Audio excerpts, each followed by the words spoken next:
Hello student, welcome you all to our free learning platform Let's Study India. Myself Subhashi और हम पढ़ रहे हैं हमारा क्लास 12th का रिप्रोडक्टिव हेल्थ चैप्टर।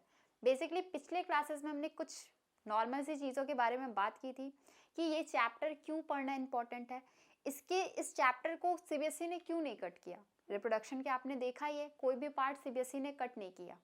इसी प्रॉब्लम्स को सॉल्व करते हुए ये चैप्टर क्या है, हमारे सिलेबस में आज भी इंक्लूड है और शायद आगे भी रहने वाला है। क्यों? क्योंकि वैसे भी हम रिप्रोडक्टिव लाइफ के बारे में बातें करना पसंद नहीं करते हैं। आधे तो शर्माते हैं और आधे जो होते हैं उनको लोग बेशरम साबित कर देते हैं। होता है ऐसा, लेकिन इसमें ऐसा कुछ नहीं है। हम स्टूडेंट साइंस के हैं, तो बेसिकली हमें अपनी बॉडी के बारे में प्रॉपर हर चीज़ों को बेसिस पे जानना बहुत इंपॉर्टेंट है। बात करते हैं आगे की चीज़ों में। हमने पिछली क्लासेस में बात की थी कुछ मेथड्स के, जिसमें हमारा नेचुरल मेथड था कंट्रासेप्टिव्स के लिए, बैरियर मेथड था। आज हम पढ़ेंगे ओरल कंट्रासेप्टिव्स, ठीक है।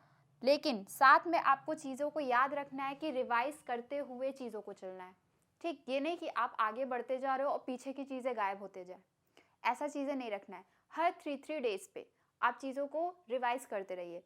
3 डेज का गैप, फिर 7 डेज का गैप, ऐसे करके जब आप पढ़ेंगे तो वो एक टाइम के बाद परमानेंटली दिमाग में स्टोर हो जाएंगे। फिर एग्जाम से जस्ट एक दिन पहले आप रैंडम पेजेस पलटना, सारी चीज़ें रिकॉल हो जाएंगी, ठीक। बात करते हैं केमिकल कंट्रासेप्टिव्स, जिसमें पहला आता है ओरल कंट्रासेप्टिव, या इन्हीं को हम कॉमन लैंग्वेज में पिल्स बोलते हैं। ओरल कंट्रासेप्टिव पिल्स ये एक्चुअल में टैबलेट्स के फॉर्म में होते हैं, बट टैबलेट ना बोल के पिल्स यूज़ करते हैं। अब ये बेसिकली बहुत इंपॉर्टेंट ब्रांड है, एक बहुत फेमस सा सहेली। आपने कहीं ना कहीं आई थिंक एडवर्टाइजमेंट में या किसी बैनर पे देखा भी होगा इसका ऐड, ठीक है। देखा भी नहीं होगा तो सुना तो होगा ही, डैम श्योर इसके लिए। तो ये क्या है, ये मेथड सिर्फ और सिर्फ फीमेल के लिए।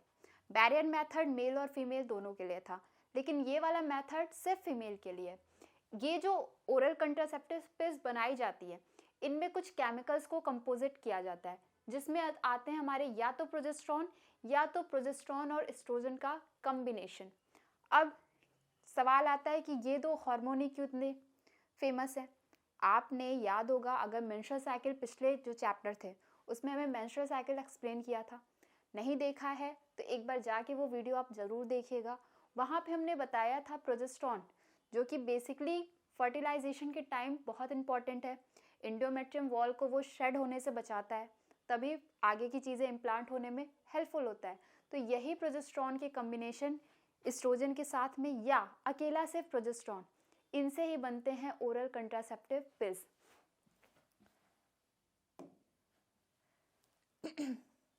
Oral contraceptives, this method is only for female, ठीक है, फीमेल के लिए सिर्फ है। दूसरा क्या है, these are used in the form of tablet popularly called as pills. उन टैबलेट्स को नॉर्मल भाषा में या हमारी कॉमन लैंग्वेज में पिल्स बोलते हैं। अब क्या है, कंटेन होता है क्या, प्रोजेस्टेरॉन या प्रोजेस्टेरॉन और एस्ट्रोजन का कॉम्बिनेशन।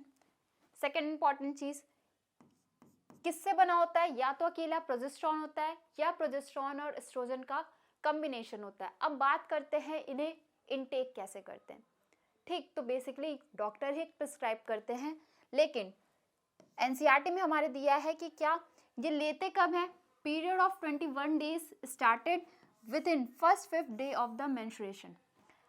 21 दिन तक इन्हें खाना पड़ता है, लेकिन बेसिकली जब तक खाएंगे ओवुलेशन कैसे हो पाएगा। तो पहले 5th डे यानी मेंसेस के जो पहले से 5 दिन होते हैं उनको स्किप किया जाता है, उसके बाद ये फिर से कंटिन्यू 21 दिन तक इनटेक किया जाता है।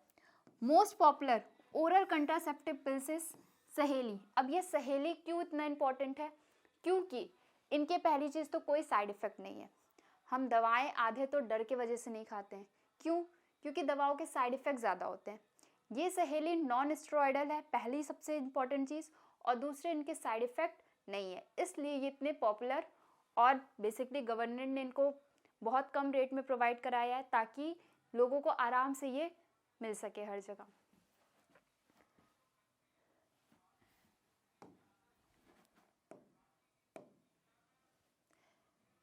ये है बेसिकली कुछ डायग्राम जो एनसीईआरटी में भी आपने कहीं ना कहीं देखी होगी, या कहीं ना कहीं तो किसी ना किसी साइड बुक में देखी होगी, ठीक है।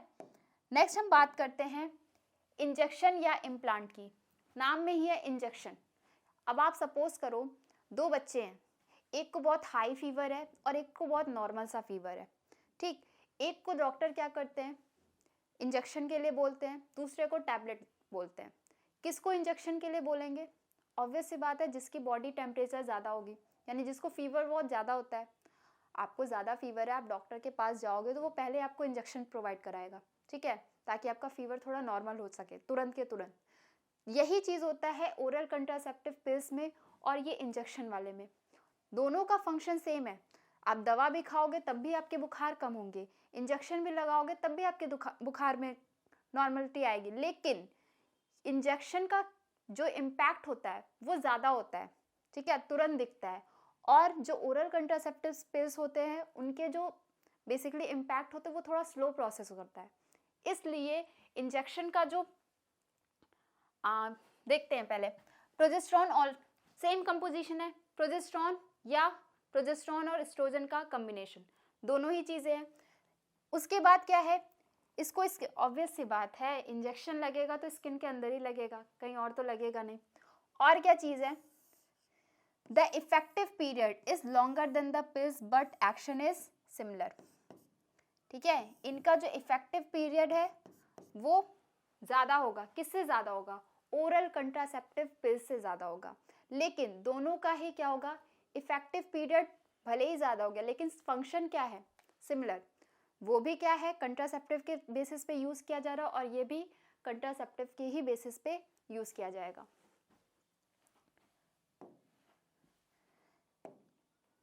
नेक्स्ट है हमारा सर्जिकल मेथड। सर्जिकल मेथड में एक मेल के लिए है, दूसरा फीमेल के लिए। मेल के लिए मेथड है वैसेक्टॉमी और फीमेल के लिए मेथड है ट्यूबेक्टॉमी।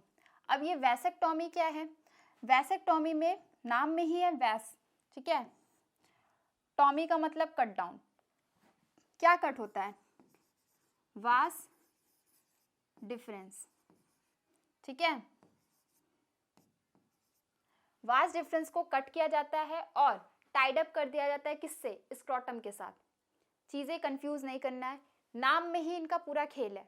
बायो की आधी चीज़ें आपको नाम से ही याद करनी है। वैसेक्टॉमी, वास डिफरेंस कहाँ पे प्रेजेंट होगा, ऑब्वियस सी बात है, मेल में ही है प्रेजेंट। तो ये किसका स्टरलाइजेशन प्रोसेस है, मेल का स्टरलाइजेशन प्रोसेस है। और इसमें होता क्या है, वास डिफरेंस को ही कट कर दिया जाता है ताकि आगे का जो स्पर्म का पाथवे है वो वहीं का वहीं स्टॉप हो जाए, ठीक। Sterilization process in male is called vasectomy. In this process, a small part of vas difference is removed or tied up through a small incision on the scrotum, ठीक है। क्या किया जाता है, या तो vas difference को छोटा सा, बिल्कुल छोटू सा उसका पार्ट कट करके टाइड अप कर दिया जाता है, या तो उसको रिमूव कर दिया जाता है, प्रॉपर्ली वो पार्ट ही हटा दिया जाता है, ठीक। या तो यहाँ से ये पार्ट हटा दिया जाएगा, या आप देख पा रहे हो ना, यहाँ पे छोटा सा कट लगा के इस पार्ट को ऊपर की तरफ टाइड अप और इस पार्ट को नीचे की तरफ टाइड अप कर दिया गया है। तो या तो ये रिमूव कर दिया जाता है या तो टाइड अप कर दिया जाता है। सेम चीज़ यही होगी किस में, ट्यूबेक्टॉमी में। बस अंतर क्या होगा, ये फीमेल के लिए है और यहाँ पे कट क्या होगा, ट्यूब किसके लिए पढ़ रहे थे, फैलोपियन ट्यूब। तो यहाँ पे जो कट होने वाली चीज़ है वो क्या है, फैलोपियन ट्यूब। अब यहाँ पे तो स्क्रोटम, अच्छा स्क्रोटम क्या होता है, किसी को याद है, पिछले लेक्चर्स में कुछ स्क्रोटम के बारे में पढ़ा है, कुछ याद आ रहा है? हाँ, स्क्रोटम क्या होता है, टेस्टिस क्या होता है, एक पाउच लाइक स्ट्रक्चर में प्रेजेंट होता है, उसी को हम कहते हैं स्क्रोटम, ठीक। अब यहाँ पे क्या होगा, sterilization process in the female is called tubectomy, ये तो पता हो गया, ठीक है। फीमेल में फैलोपियन ट्यूब होता है, इसलिए ट्यूबेक्टॉमी किसका पार्ट है, फीमेल का। In this method small part of fallopian tube is removed और टाइड अप। सेम प्रोसीजर, वहाँ पे वास डिफरेंस के साथ किए थे, यहाँ पे हम फैलोपियन ट्यूब के साथ करेंगे। Through a small incision in the abdomen और थ्रू द वजाइना, या तो एब्डोमिनल रीजन में कट करके फैलोपियन ट्यूब को कट किया जाता है या डायरेक्ट वजाइना के थ्रू, ठीक है। क्या कट किया जाता है, फैलोपियन ट्यूब को या तो रिमूव कर दिया जाता है या तो छोटा सा पार्ट टाइड अप कर दिया जाता है, ठीक। ये दोनों ही, पिछले वाले और ये वाला, दोनों ही फिगर क्या है, एनसीईआरटी का ही है। आप देखिए हो, पहले भी फैमिलियर हो इन फिगर से। नेक्स्ट है मेडिकल टर्मिनाइजेशन ऑफ प्रेगनेंसी यानी एमटीपी। एमटीपी जो है बेसिकली अबॉर्शन, कॉमन लैंग्वेज में हम यूज़ कर सकते हैं वर्ड। ये अबॉर्शन का जो रूल है, प्रॉपरली इसके रूल रेगुलेशन है। ये नहीं कि अगर आप बेबी नहीं चाहते तो जाके तुरंत अबॉर्ट करा लो, नहीं, इसके प्रॉपरली रूल और रेगुलेशन है। ये रूल और रेगुलेशन क्यों बनाए गए? एमटीपी आपकी एनसीईआरटी में एक लाइन दिया है, MTP has significant role in decreasing the population through it is not meant for that purpose। मतलब क्या है कि ये बहुत एक अच्छा रोल प्ले करता है किसमें, पॉपुलेशन को कंट्रोल करने में। लेकिन एमटीपी का जो प्रोसीजर है वो इसके लिए बनाया ही नहीं गया था। बनाया किसके लिए गया है? अगर जैसे कोई क्रिमिनल केसेस होते हैं या बॉडी में कोई ऐसी दिक्कत हो रही है कि फीमेल की बॉडी को खतरा होगा। अगर आपने कभी ना कभी देखा होगा किसी मूवी में होता है एक ना कि हम या तो माँ को बचा सकते हैं या तो बच्चे को, बहुत फेमस डायलॉग है, ठीक। एक्चुअल में ऐसा रियल लाइफ में भी कभी कभी होता है। तो उस केसेस में प्रायोरिटी पे माँ को रखते हैं, ठीक। उसका रीज़न जब आप मेडिकल साइंस में पढ़ोगे तो खुद समझ जाओगे। फिलहाल हम अपने एग्जाम की बेसिस पे सिर्फ बता रहे हैं कि अगर फीमेल की बॉडी में कोई ऐसे चांस है जिसके उससे जान, मतलब जान को रिस्क हो सकता है, उस केसेस में डॉक्टर एमटीपी का ऑप्शन चूज करते हैं। या तो क्रिमिनल कोई केसेस हो गया, रेप वगैरह, उसमें आपके एमटीपी के जो भी ऑप्शन है उनको चूज किया जाता है। लेकिन पहले के टाइम में, आज भी इनफैक्ट कहीं ना कहीं ऐसा देखा जा रहा है बहुत ज़्यादा, ठीक है, पहले के कंपैरिजन में आज फीमेल के साथ इतनी अनइक्वालिटी नहीं होती, लेकिन होती है, ठीक है। आज भी घर में लड़कियां, अगर बार बार लड़कियां ही पैदा हो तो लोगों का मुंह बन जाता है, होता है। लेकिन पहले तो ये बहुत ज़्यादा था। ज़्यादा क्या था कि अगर पता चल जाता था पहले कि कोख में बेबी है, बेबी गर्ल है, ठीक है, तो उसको लोग एमटीपी के थ्रू पहले ही अबॉर्ट करा देते थे। तो ये फीमेल फिटिसाइड, ठीक है, इसको रोकने के लिए हमारी गवर्नमेंट ऑफ इंडिया ने बहुत ही स्ट्रिक्ट कंडीशन अप्लाई की। कौन सी ईयर में? 1971 में, ठीक है। जानते हैं क्या है? इंसर्शनल और voluntary termination of pregnancy is called MTP, ठीक है, मेडिकल टर्मिनाइजेशन ऑफ प्रेगनेंसी या इंड्यूस्ड अबॉर्शन। इसी का दूसरा नाम क्या है? Induced abortion. अबॉर्शन तो आपने वैसे भी सुना होगा। अब क्या होता है? एमटीपी है अभी हमने डिस्कस किया कि ये सिग्निफिकेंट रोल प्ले करता है किसमें? Decreasing the population. लेकिन ये इस पर्पस के लिए नहीं बनाया गया है। Government of India legalized MTP in 1971 with some strict conditions to avoid its misuse। बहुत सारे इसके मिसयूज होते थे। अब आप खुद ही सोचो ना, अगर पता चल जाता था कि ठीक है, अगर कोई लड़की का तो अभी सवाल ही नहीं है, ठीक, ये पता चल जाता था कि लेडी जो है वो प्रेग्नेंट है और बेबी नहीं कंसीव कर सकते, तो उस टाइम पे क्या होता था, बार बार अगर अबॉर्शन का आप रिस्क ले रहे हो तो अबॉर्शन में ब्लीडिंग बहुत एक्सेस होती है, तो फीमेल की जो बॉडी है उस पर इम्पैक्ट पड़ता था।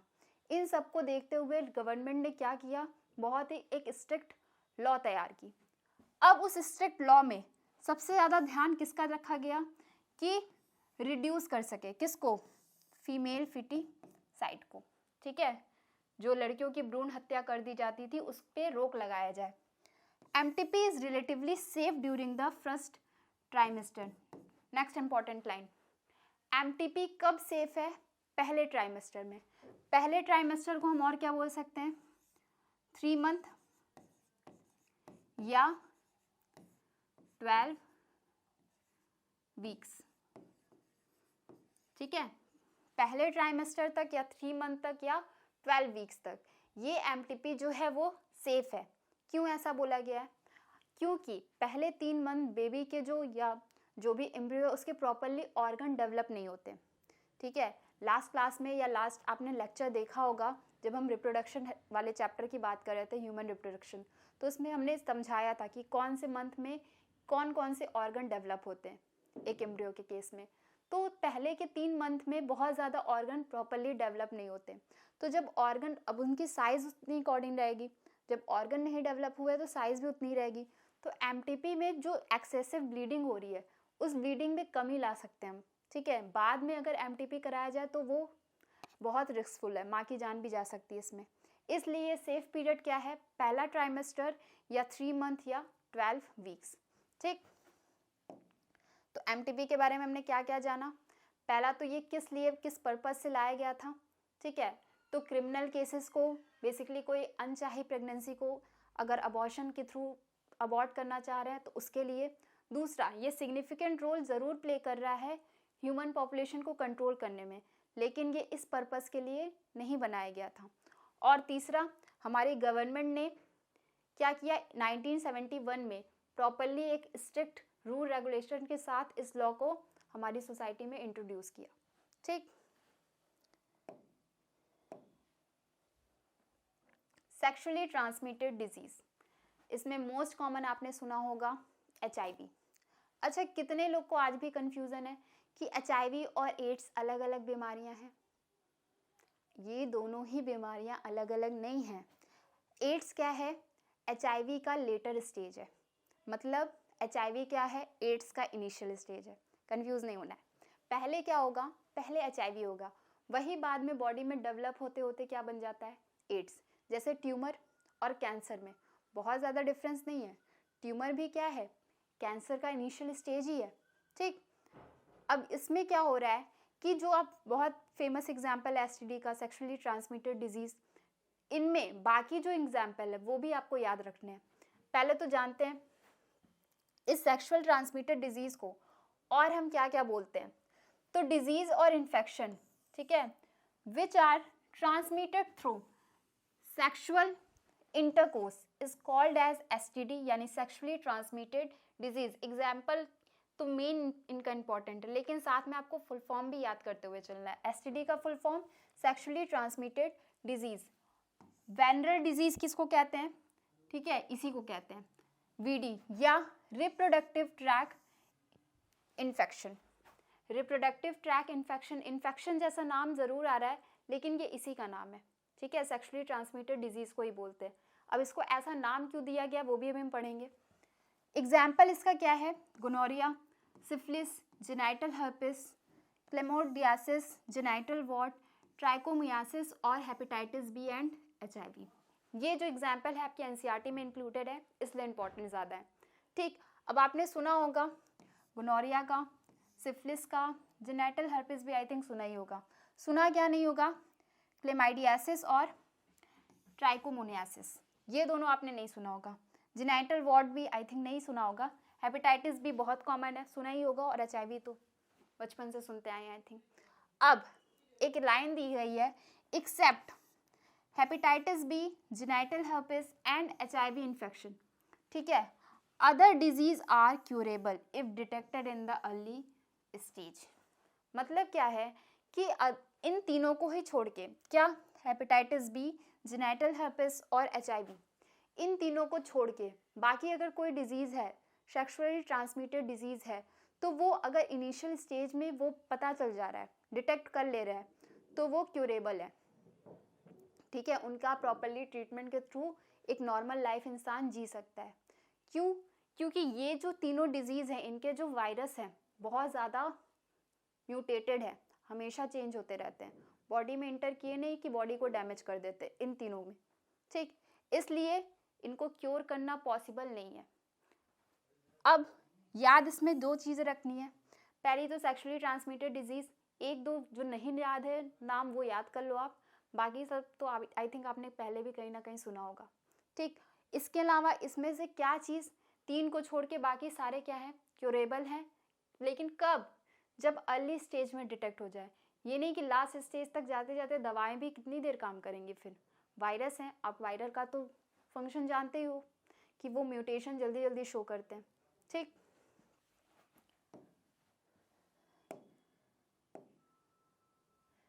सिम्टम्स, इनके सिम्टम्स क्या हैं, ये STD जो डिजीज़ है इसके सिम्टम मेल और फीमेल दोनों में ही देखने को मिलते हैं, लेकिन फीमेल की बॉडी में हम पता नहीं कर पाते। सिम्टम्स आते हैं लेकिन वो सिम्टम्स इतने कॉमन हो जाते हैं कि फीमेल की बॉडी प्रॉपरली उसको रिकोगनाइज, एक खुद फीमेल उसको रिकोगनाइज नहीं कर पाती, होता क्या है सिम्टम्स में, ईचिंग, ठीक है, हल्की सी खुजली स्टार्ट हो जाती है, fluid discharge, slight pain, swelling etc. in the genital region. In the case of female, it may asymptomatic and hence remain undetected for long. मतलब क्या है कि फीमेल अब नॉर्मल मेंस्ट्रुअल साइकिल में भी पेन तब भी होता है, क्रैम्पिंग तब भी पड़ती है, ठीक है, या वाइट डिस्चार्ज, अगर बॉडी बहुत वीक है फीमेल की तब भी वाइट डिस्चार्ज हाई होता है, या ईचिंग, नॉर्मल इन्फेक्शन से भी ईचिंग होती है। ये सारी जो चीज़ें हैं ये कहीं ना कहीं उनकी नॉर्मल लाइफ में वो फेस करती रहती हैं, इसलिए ये जो सिम्टम्स हैं उनकी बॉडी में पता ही नहीं चल पाते। लेकिन मेल के केस में उनको छोटा सा भी अगर दर्द स्टार्ट होता है तो तुरंत डॉक्टर के पास भागते हैं। तो इस केसेस में मेल में ये जो एसटीडी हैं जल्दी रिकॉग्नाइज कर ली जाती है, लेकिन फीमेल में इनका रिकॉग्नाइजेशन बहुत लेट में होता है, जब बॉडी में प्रॉपरली उनके फीवर वगैरह आना अच्छे से स्टार्ट हो जाते हैं या अदर कोई सिम्टम दिखना स्टार्ट हो जाए। ये जो सिम्टम है ये तो स्टार्टिंग के सिम्टम है अर्ली स्टेजेस में, ठीक है, लेट स्टेजेस के जो सिम्टम्स है वो बिल्कुल डिफर है। तो उस केसेस में क्या होता है डॉक्टर को ट्रीट कर पाना थोड़ा मुश्किल हो जाता है।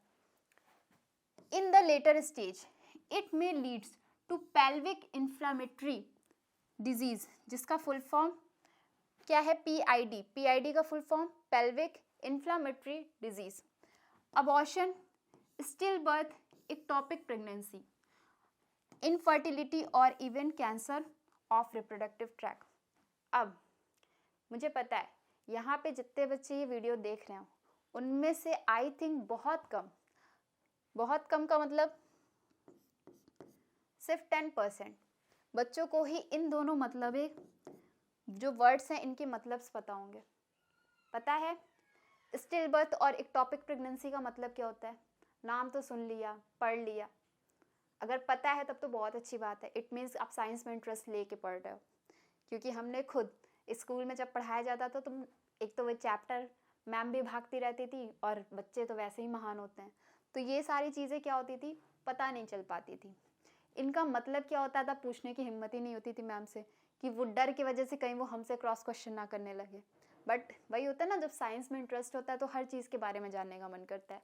तो जो स्टिल बर्थ है, स्टिल बर्थ का मतलब बच्चे जब कोख में ही मर जाते हैं उसी को कहते हैं स्टिल बर्थ। या इक्टोपिक प्रेगनेंसी क्या होती है, जब IVF वगैरह लेके ओवा को बाहर कर फर्टिलाइज किया जाता है तो ओवा जो होता है वो प्रॉपर फर्टिलाइजेशन सो ही नहीं कर पाता, यानी वो डैमेज हो जाता है, डिग्रेड हो जाता है तुरंत, यानी वो फर्टाइल कंडीशन में कभी आ ही नहीं पाता, इसी को कहते हैं इक्टोपिक प्रेगनेंसी। अगर अर्ली स्टेजेस के तो ये सिम्टम है, ये मेल और फीमेल दोनों में ये सिम्टम देखने को मिलेंगे, लेकिन ये जो सिम्टम है बेसिकली फीमेल की बॉडी में देखने को मिलती है। क्या, पेल्विक इन्फ्लेमेटरी डिजीज, ठीक है, PID। दूसरा अबॉर्शन, बार बार देखा भी आप, ये नॉर्मल STD की वजह से नहीं होता, हार्मोनल डिसबैलेंस की वजह से भी होता है। आपने सुना भी होगा कि किसी लेडी को बार बार कंसीव प्रेगनेंसी तो हो जाती है लेकिन अबॉर्शन बार बार हो जाता है, ठीक, मिसकैरेज हो जाता है। Abortion, still birth, ectopic pregnancy, infertility, ये मेन है, ये मेल और फीमेल दोनों में देखने को मिलता है। और even cancer in the reproductive tract, cancer का भी खतरा बढ़ जाता है।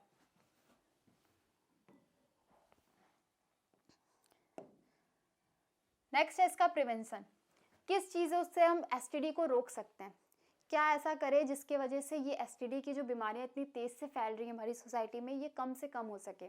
तो इनका बेसिकली 4 पॉइंट हमारी NCERT में भी लिखा है। क्या, अवॉइड करना चाहिए सेक्स को विद अननोन पार्टनर या मल्टीपल पार्टनर, ठीक है, अलग अलग पार्टनर या अननोन पार्टनर के साथ सेक्स को अवॉइड करना चाहिए। दूसरा, always use condoms during coitus, intercourse के time as a protection use करना चाहिए।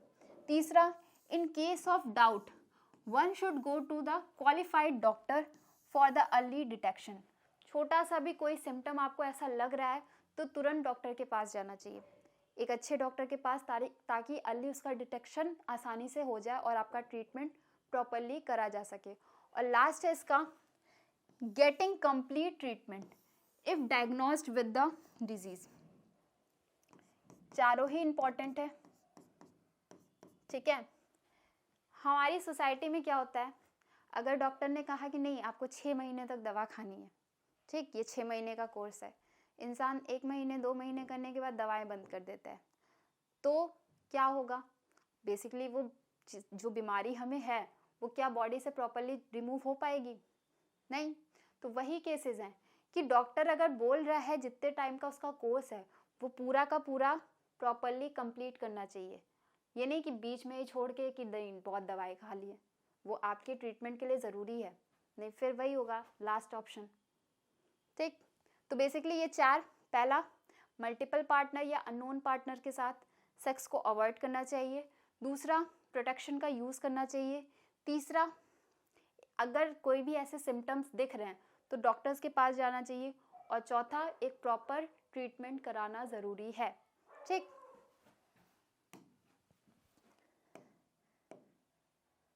इनफर्टिलिटी, बहुत सारे ऐसे आजकल हमारी डेली लाइफ का शेड्यूल कुछ ऐसा हो गया है कि ये जो इनफर्टिलिटी का केस है ये सोसाइटी में बहुत तेज़ी से बढ़ रहा है।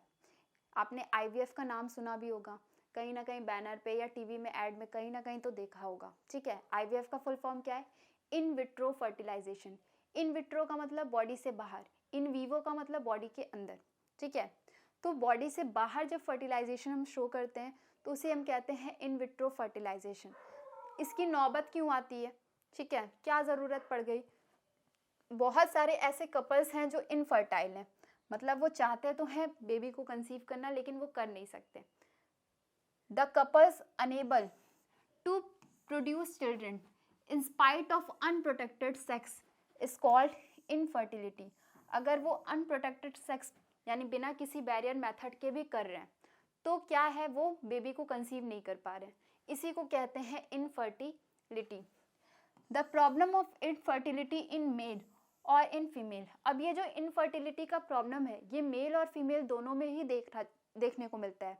इनफैक्ट फीमेल में मेल से कम ही होता है, मेल का ज़्यादा चांस होता है इनफर्टिलिटी का। क्यों, पहली आजकल जो ट्रेंड चले स्मोकिंग का, स्मोकिंग के वजह से स्पर्म काउंट कम हो जाता है। पिछले लेक्चर में हमने बताया था कि एक इजैकुलेशन में अप्रॉक्स 200 से 300 मिलियन स्पर्म चाहिए होते हैं, अगर उसका काउंट उससे कम है तो वैसे भी चांसेस बहुत कम होते हैं, ठीक है, फर्टिलाइजेशन के। तो आजकल का हमारा जो ट्रेंड चल गया है, ठीक है, फैशनेबल लाइफ जीने का, उसकी वजह से कहीं ना कहीं हमारी रिप्रोडक्टिव हेल्थ डैमेज होते जा रही है, ठीक। तो इन चीज़ों को रोकने के लिए या इन चीज़ों से हम कैसे बाहर निकल सकते हैं, इसके लिए बहुत सारे रूल और रेगुलेशन है, बहुत सारे नए नए मेथड्स है, जानते हैं। लेकिन पहले उससे बात करते हैं इनफर्टिलिटी में होता क्या है, क्या मेन रीज़न है इनफर्टाइल होने का। तो रीज़न है पहला फिजिकल, दूसरा कॉन्जेनिटल डिजीज़, तीसरा ड्रग, चौथा इम्यूनोलॉजिकल और पांचवा साइकोलॉजिकल। ड्रग का मतलब ठीक है, वो ड्रग आपके सुनते ही एक ही चीज़ दिमाग में आती है कि कोई नशा करता हो, वो नशा भी जिम्मेदार है। प्लस अगर कोई इंसान बहुत टाइम तक शुरू से दवाएं खाता है तो उस दवाओं के साइड इफ़ेक्ट्स इतने ज़्यादा हो जाते हैं कि वो उसके वजह से भी इनफर्टाइल हो जाता है, ठीक। फिजिकली यानी स्पर्म काउंट वगैरह कम हुआ, कोई ऐसी डिजीज़ है, ठीक, ये सारे ही रीज़न किसके लिए जिम्मेदार हैं, इनफर्टिलिटी के लिए।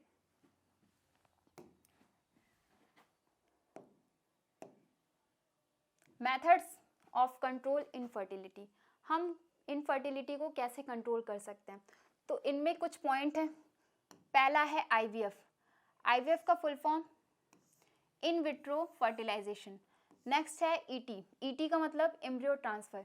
ये दोनों समहाउ सेम है, आप इन दोनों को और के फॉर्म में भी पढ़ सकते हो। तीसरा है गिफ्ट, जिफ्ट और IUI, ठीक है। गिफ्ट का full form gamete intra fallopian transfer, यानी फैलोपियन ट्यूब में ट्रांसफर करेंगे किसको, गैमेट को। जिफ्ट का बस गैमेट की जगह जाइगोट लगाना है, फैलोपियन ट्यूब को में क्या ट्रांसफर कर रहे हैं हम, जाइगोट। और लास्ट है इंट्रा यूटेराइन इंसेमिनेशन, ठीक है, इंसेमिनेट कर रहे हैं डायरेक्ट यूटेराइन में यानी इंजेक्शन के थ्रू, ठीक। जानते हैं पहला एम्ब्रियो ट्रांसफर, IVF या एम्ब्रियो ट्रांसफर दोनों लगभग सेम ही है, ठीक है। It is popularly known as test tube baby program, इसी का नाम टेस्ट ट्यूब बेबी प्रोग्राम भी है। एक क्वेश्चन देते हैं, कि पहली टेस्ट ट्यूब बेबी कौन थी। हमने आई थिंक क्लास 7-8 में जीके में पढ़ा था, देखते हैं आपको याद है या नहीं याद होगा तो नेक्स्ट क्लास में बताएंगे पहली टेस्ट ट्यूब बेबी कौन थी। ठीक है, जो टेस्ट ट्यूब की वजह से मतलब टेस्ट ट्यूब से पैदा हुई। In this technique ova from wife या donor and sperm from husband या donor are collected and induce fertilisation to form zygote but in the laboratory condition.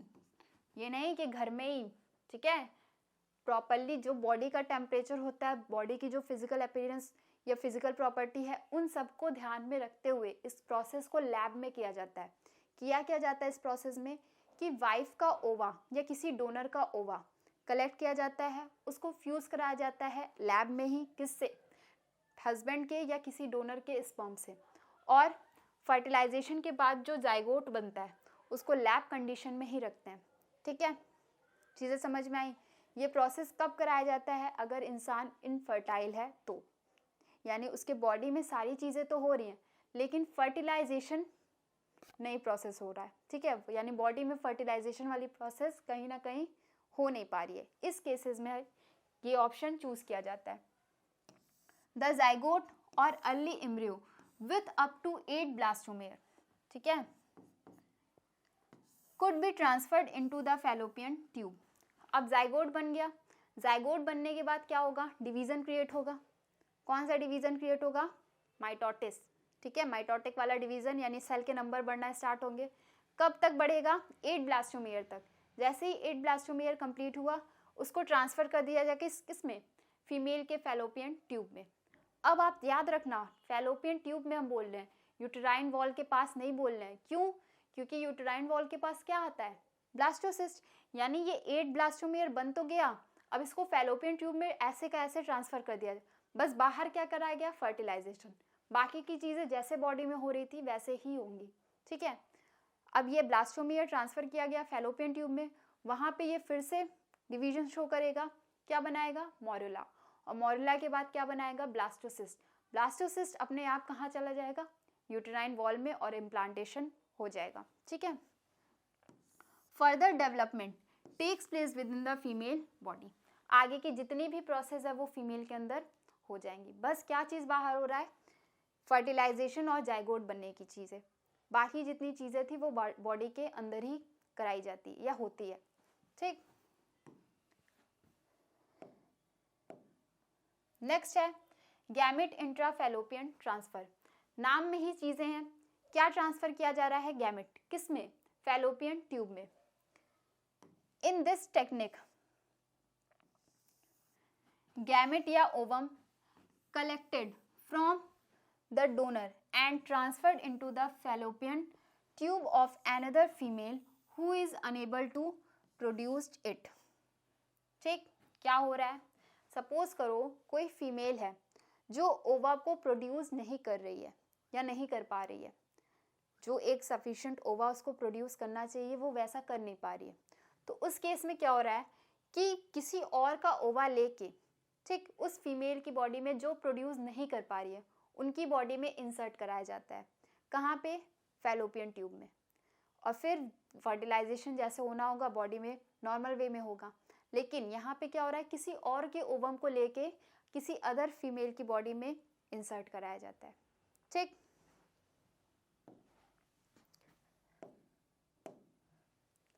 Artificial insemination या इसी को बोलते हैं इंट्रा यूटेराइन इंसेमिनेशन। इसमें होता क्या है, आर्टिफिशियल, नाम में ही आर्टिफिशियल आ गया, यानी जो भी कराएंगे हम अपने थ्रू कराएंगे, खुद से कुछ नहीं होने वाला। होता क्या है इसमें कि किसी किसी का जब स्पर्म काउंट कम होता है, ठीक, स्पर्म काउंट अगर कम होता है तो वहाँ पे क्या होता है, अगर वजाइना में वैसे भी जाएगा तो वजाइना का नेचर जो होता है एसिड, और वहाँ पे रिएक्ट करके वो आधे तो वैसे ही डैमेज हो जाएंगे, तो फर्टिलाइजेशन पॉसिबल ही नहीं है। तो इस केसेस में इंजेक्शन के थ्रू स्पर्म को इंजेक्शन में डाला जाता है और डायरेक्ट यूटेराइन वॉल में इंजेक्ट कराया जाता है। इन दिस टेक्निक, ठीक है, semen is collected either from the husband और donor artificially introduced into the uterus of the female. It is useful in the case when the male partner is unable to inseminate in female और have very low sperm count. आपने एक movie देखी होगी, कौन सी movie की हम बात कर रहे हैं, गुड न्यूज़, ठीक है। उस मूवी में ये प्रोसेस कराई गई थी इंसेमिनेशन वाली। तो अगर किसी मेल पार्टनर का स्पर्म काउंट या तो कम है या वो फीमेल की बॉडी में बेसिकली सेमिनेट नहीं कर पा रहा है, इंसेमिनेट नहीं कर पा रहा है, तो उस केसेस में डॉक्टर एडवाइस करते हैं आर्टिफिशियल इंसेमिनेशन के लिए। कब? या तो उनका स्पर्म काउंट कम हो या तो वो फीमेल की बॉडी में इंसेमिनेट नहीं कर पाते। ठीक, ये है हमारा चैप्टर 3 प्रॉपरली खत्म, ठीक है। लेकिन खत्म तब तक हम नहीं मानेंगे जब तक आप एनसीईआरटी के सारे क्वेश्चन ना सॉल्व कर लो। पहले आपको क्वेश्चन सॉल्व करना है, पहले तो आप अच्छे से वीडियो देख लो, आपको जो भी इंपॉर्टेंट पॉइंट लगे उसको एक जगह लिख लो, ठीक है। इसके बाद रैंडमली एक बार बस एनसीईआरटी पढ़ना है, अपने आप चीज़ें रिकॉल हो जाएंगी। एनसीईआरटी रीड कर लो, उसके बाद बैठ जाओ, 10 से 15 मिनट गैप लेने के बाद, तुरंत नहीं बैठना है, 10-15 मिनट का गैप लो, उसके बाद बैठो और क्वेश्चन पे ध्यान दो। क्वेश्चन पढ़ो, लिखना कि नहीं, अपने दिमाग में इनका आंसर बनाना शुरू करो कि क्या इनका आंसर हो सकता है। आपको रटने वाली जो चीज़ है ना, उससे छुटकारा पाना है। क्यों? क्योंकि बायो में वैसे भी रट्टा मार लोग कहते हैं, बायो के बच्चे रट के पास हो जाते हैं। ऐसा नहीं है, वो आप पढ़ रहोगे तो आपको समझ में आ रहा होगा। रटना नाम पड़ता है, ठीक है, आंसर थोड़ी ना रटना पड़ेगा। तो उसके केस में आपको खुद उसके आंसर के सारे तरीके खुद ही फॉलो करने हैं। आप क्वेश्चन पढ़ो, माइंड मैप में खुद ही आंसर को बिल्डअप करो, और एग्जाम में अगर आता है वैसे क्वेश्चन तो बहुत अच्छी बात है, आप तो आराम से लिख लोगे। लेकिन क्वेश्चन सॉल्व करना मस्ट है। क्वेश्चन सॉल्व करते हैं, कभी कभी आपने नोटिस भी किया होगा, हम ये क्वेश्चन घर पे ही सॉल्व किए होते हैं और कई बार एग्जाम में एकदम सेम टू सेम क्वेश्चन आ जाता है, तो वो हमारे लिए फ़ायदेमंद है ना। इसीलिए हम बार बार कहते हैं कि क्वेश्चन प्रैक्टिस पे ज़्यादा से ज़्यादा ध्यान देना है। नेक्स्ट क्लास में हम एक और इम्पॉर्टेंट चैप्टर के साथ आएंगे जो है हमारा principle of inheritance and variation. लेकिन तब तक के लिए आप ये चैप्टर के जितने क्वेश्चन लगा सकते हो या प्रीवियस चैप्टर के सारे सॉल्व कर लेना। मिलते हैं नेक्स्ट क्लास में, तब तक के लिए थैंक यू।